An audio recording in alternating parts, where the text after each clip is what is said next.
Welcome to Newbie Poorman Cooking. Today, we have a delightful and easy to make dish for you. Sauteed tomatoes with egg or Ginisang Kamatis at Itlog.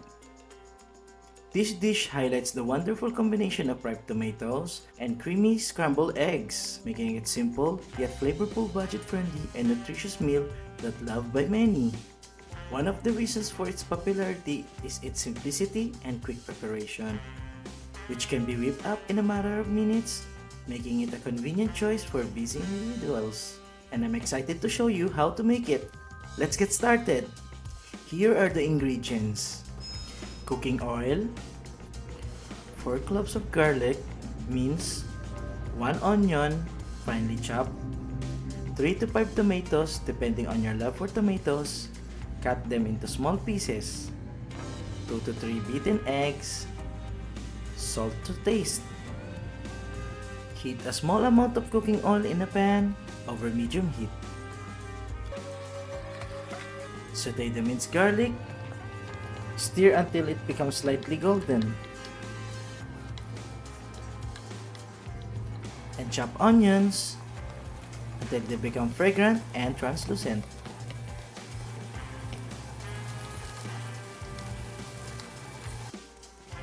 Add the diced tomato and continue to saute until they start to soften and release their juices. Did you know that tomatoes are a rich source of lycopene, a powerful antioxidant that has been linked to various health benefits, including reducing the risk of certain cancers and heart disease? While red is the most common color, tomatoes can be also found in yellow, orange, pink, purple, green, and even brown hues. Amazing, right? Cover the pan and let it simmer for a few minutes.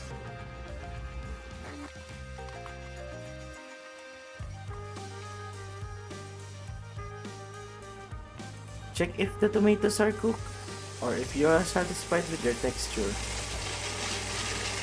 Once satisfied, put in the beaten egg into the pan with the sauteed tomato. Stir the egg as they cook. You can leave them slightly runny or cook them until they're fully set, depending on your preference. Season the dish with a tablespoon of salt. Adjust the seasoning to your likings. While it can be a standalone dish, it also complements other dishes like fried fish, cured pork, and Filipino sausage or longanisa. Stir and continue cooking for a few minutes until the egg is fully cooked and everything is well combined. And there you have it, our sauteed tomato with egg or Ginisang Kamatis at Itlog is ready. Serve hot with steamed rice.